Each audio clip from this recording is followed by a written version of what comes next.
boxcars, boxcars, boxcars, boxcars. Yep, you guessed it. Today's name of the game for Tyco is boxcars.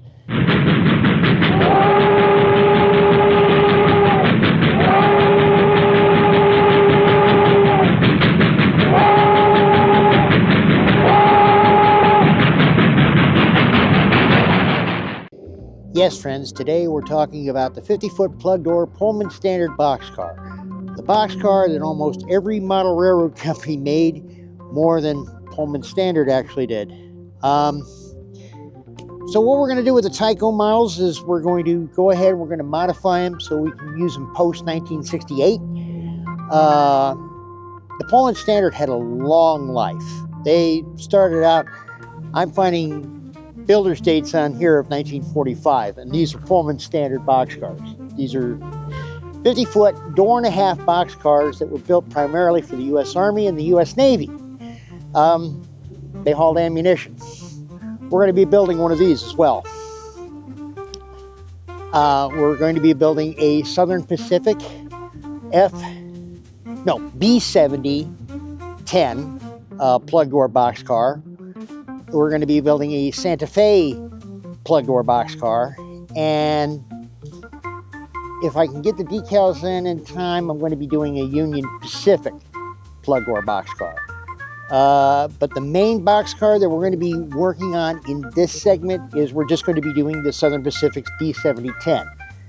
B70-10 had a long life. They were rebuilt somewhere in the mid-80s to B70-10Rs, which I think then they lowered the brake wheel, but there were still a lot of these B70-10s running around the system.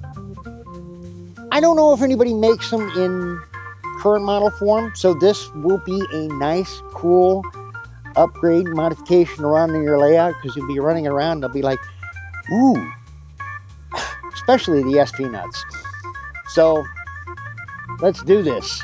Okay, friends, before we get started, I just wanted to show 4 examples of modifications that I have done to Tyco boxcars over the years. This one is pretty much done as is. The only modification I have done to this is trucks and couplers. This one's part of my period Tyco Clementine set, which I occasionally run around at displays. This one is a more modified one. As you can see, no roof walk. But I also tried something kind of weird on this one. I actually tried to grind this down so that I could lower the brake wheel. Not recommended, but good enough for what I'm doing here. Again, same modification, trucks and couplers, and with the Tyco plug door underframes, they're a little bit different. So I'm going to show you how to mount those for the Santa Fe car. And obviously I need to replace freaking stirrups as always. This is another one, but this one was done completely different. This is an older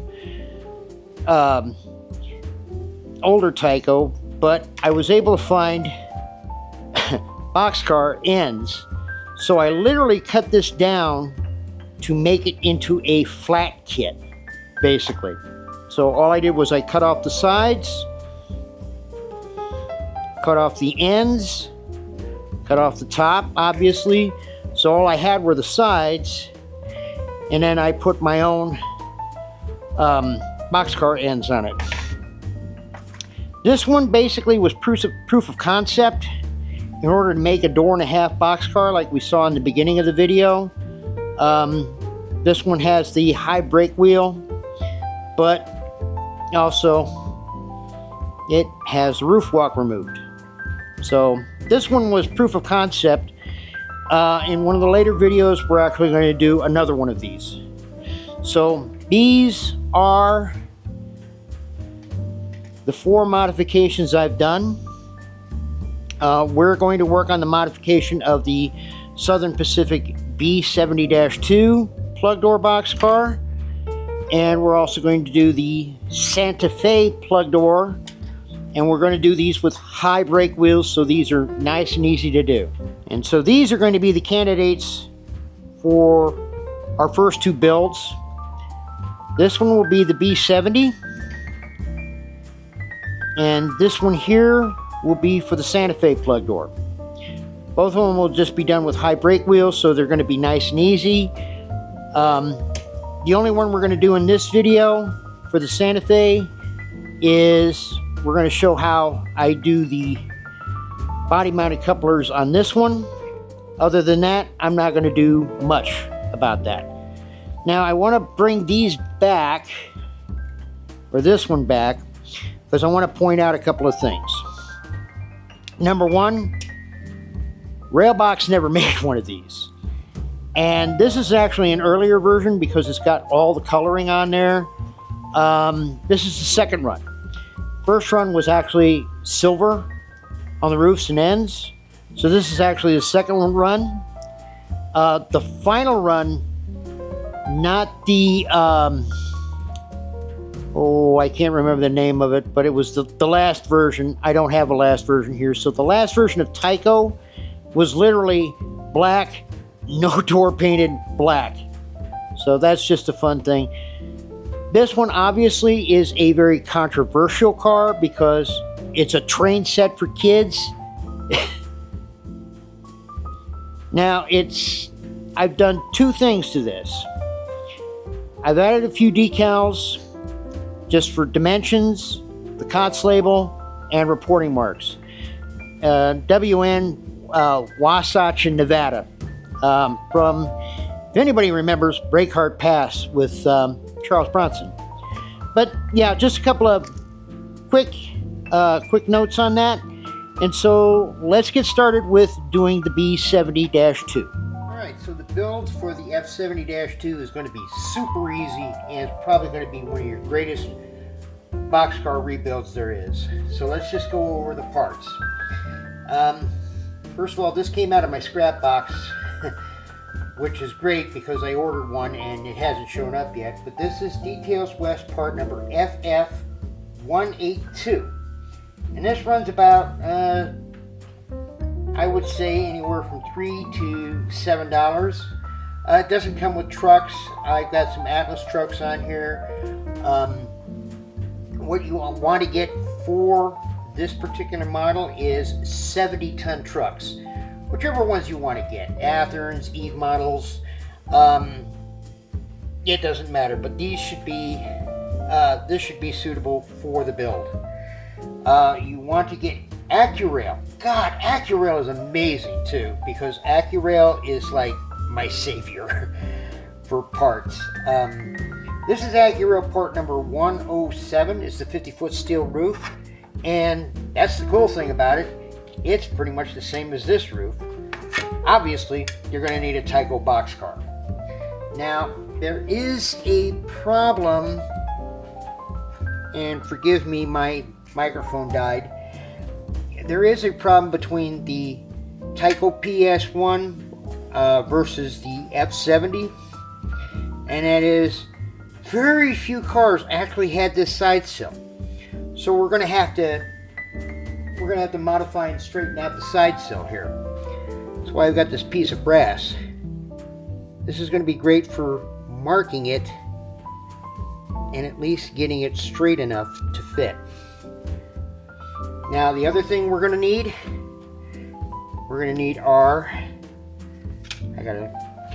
some polystyrene. I'm going to use 80 by 80, and that's going to fill in the holes on the edge. So hey, let's get started here. Now I've already had this one stripped and painted. I painted this green. I was going to use this for another road. This is going to be a great example. The green also shows out the rivet detail. And the nice thing about the B72s versus the B7010s, which is why I decided to do a B72 instead, was the fact the 10s are riveted, or the 10s are welded. The 2s are riveted. So this is going to be a perfect example for a B72 that would be like used from 1969 at least up until the 80s, as far as I know. The internet is not giving me enough information on this to find out when these cars were retired. So if you're doing a semi-modern Pike, or you're doing Southern Pacific, you know, this is going to be a nice little rare looking car that you can run around your Pike. Now, a couple of notes about this one. This is a later model Tyco plug door, and the way we can tell that is these are filled in. I'm obviously going to unfill them. And now we've got to do our straight lines. So how I'm going to do this, I'm just going to take a piece of brass strip, so I got a nice straight line. I'm going to use a fresh X-Acto number 11 blade, and I'm going to scribe across here. Now, to hold this in place, I'm going to be using a couple of clamps. So let me find my clamps and let me throw that in. Okay, and through the miracle of time, I've already got both sides down. I just got to finish filing the inside here. And then we're going to get to the roof part. Okay, the roof is going to actually be the most critical part because of how we have to saw it. We have to saw it carefully so that we're not digging in down here. So what we're going to do is, the way the roof is set here and the way the roof is set here, we've already got our cutting guides. Take note, people. We want it just above the rivet line here and just above the sill line here. But before we do that, we're going to have to lower the ladders. So I'm going to show you how to do that. So what you want to do is you want to use a chisel blade. Now I've got two chisel blades. I've got one for small detail work, like if I'm popping off rivets. And I got this wide one, which is going to be great for ladders. And you want to go 3 rungs up.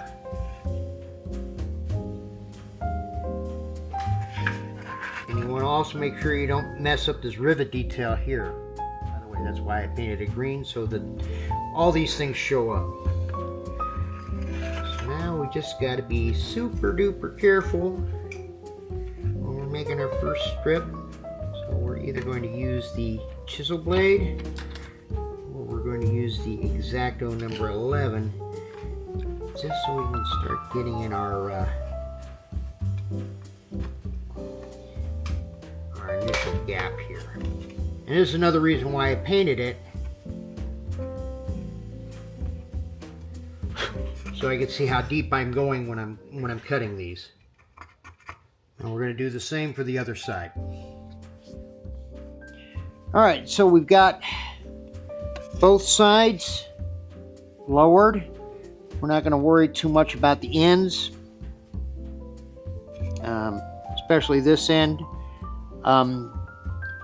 Supposedly there's a way of lowering this or making it look lowered. I'd have to look, but I'm not about to dig into that because I really don't. I really don't want to mess with that. But supposedly it's cutting this end and then somehow flipping it over onto this end. I've never done that technique. I've never worried about that. All right, enough rambling. Let's go ahead and get this roof off. But the key to the game here is slow. Very, very slow, especially on the edges, because you only want to start a notch in here to start. So slow all the way across, and when you cut, you're not going to actually cut at an angle. You're going to cut straight across.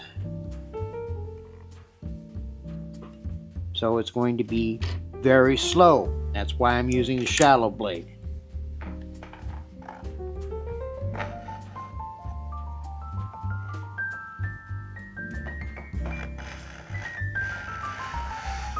When you cut, when you make your initial cuts, you want to pull. You don't want to push. You want to kind of keep your saw at an angle.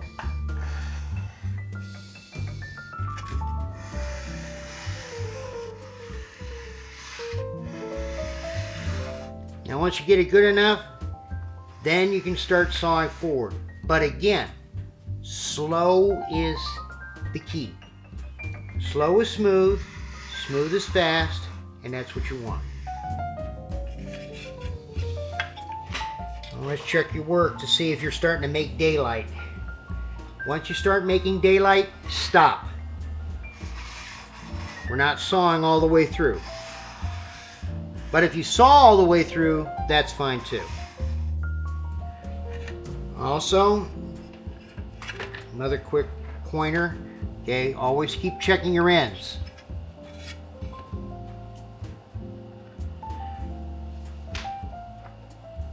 Make sure you don't cut too deep. My best recommendation is when you get past that first rivet, you're fine. So we're going to do a few more cuts. Now you notice I haven't cut all the way through. We're not trying to. Okay, we're just making the cuts. Now we're going to do the other side. Again, reasons. Trust me on this one, folks.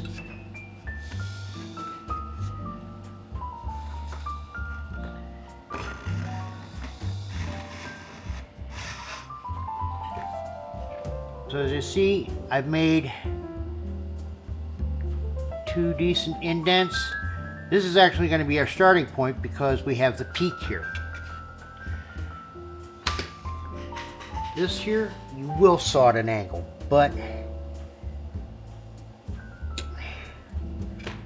sometimes these roof walks, overhangs can be a pain in the butt. You can do a bunch of things with that. Since we're not going to need it, let me get my handy dandy clippers here.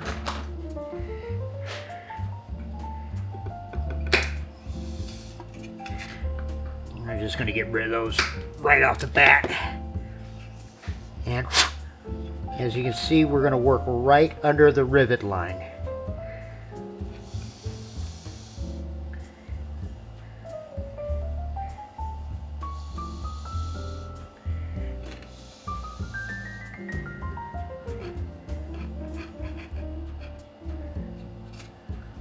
This is going to be the hardest part because of this roof walk overhang. So we'll make it work. And don't worry if you're cutting into this. For obvious reasons.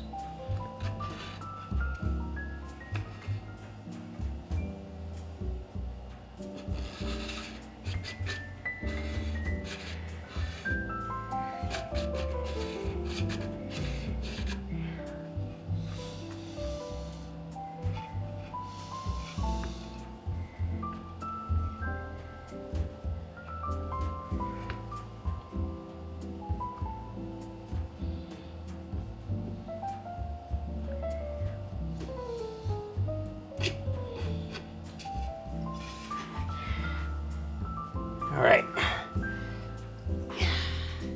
Now once you've got all 4 sides cut, then it's just a matter of more slow cutting until you break through. Patience is the key. And I'm sold out on patience.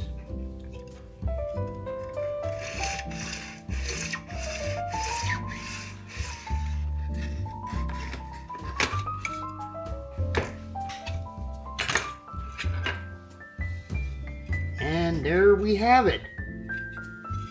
Now just a little bit of sanding and filing just to get rid of all the rest of the stuff here. And we're going to be ready to install our roof.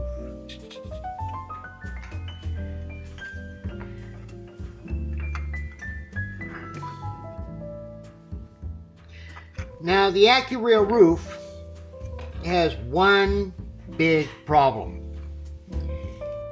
It's got this lip right here.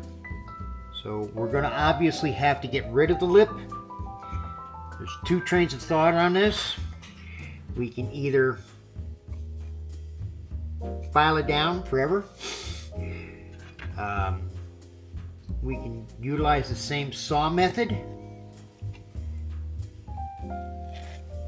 Or we can try and use the chisel method. Once our roof has been leveled out, we're going to go ahead and test fit it on here. Just to see if I have to do anything else. And it looks like it's hanging on something here.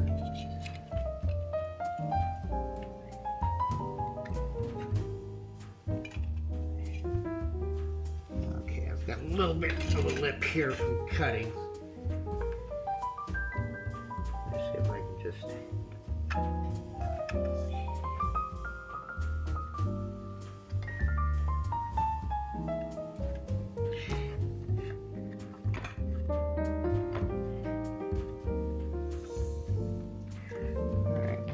Everything looks copacetic. We're going to go ahead and we're going to wrap this with rubber bands, and we're going to be putting the plastic welder on the inside. And the reason we want to do it on the inside, if you all remember my ACF covered hopper video, this stuff melts plastic pretty good. So I don't want to do that. I don't want to ruin any details. So therefore, I'm going to do it on the inside. Okay, I got my rubber bands on. You don't need to see all that. Now when you do put your rubber bands around, just to make sure that the top is down as secure as you want it, if you put it in the middle, what you're going to do, it's going to bow in, obviously, because of the tension. That's where I'm using my Tyco underframe from my Santa Fe job, just to keep it wide enough. And now we're going to go ahead and we're going to put our cement in, or our plastic welder. I like using plastic welder versus super glue. It's just a thing for me. But we're going to do it on the inside. One side at a time. And we're going to start obviously with the sides, because that's where we want our structural rigidity. Alrighty, so I've already got it all put together. I already put the plastic welder on the inside, and then I did the edges. I filled those up a little bit with some basically the shavings and scraps and stuff like that, and just used the plastic welder to melt it in so it'll run flush. You may have some imperfections across the top. These probably won't be noticeable though once the paint is applied. So now all we're going to do is we're going to take some styrene here. We're going to fill in the gaps here. And because we're using a different floorboard, which is going to be a whole different fun part here, I got to fill in these holes too. So I'm going to do that. Don't need to show you that, but I'll show you the finished product here. Now, when I said I had to do some extensive trimming and filing to get this Hydro Cushion underframe to fit in this car, that was a major understatement. However, it's in here. I had to take all the weight out in order to make it work. I still got a little more filing to do, but technically now it's ready for paint. And all I got to do is I got to drill out these holes and open them up, and then we'll be painting and decaling this.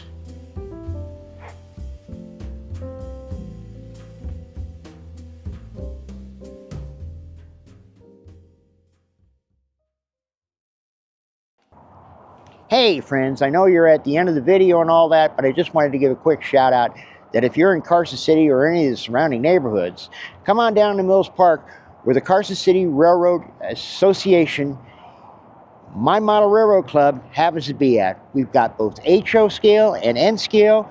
We run modular displays. We also have, during the summer months, a 2-foot tourist railroad that kind of goes around half the park.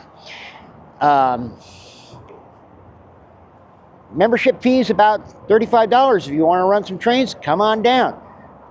Just let us know. Link in the description, and the link is right here at the bottom. And have a good one. I'm Psycho for Tyco. We'll see you next time. You guessed it. The name of the game in today's episode is Guy Without a Catalytic Converter.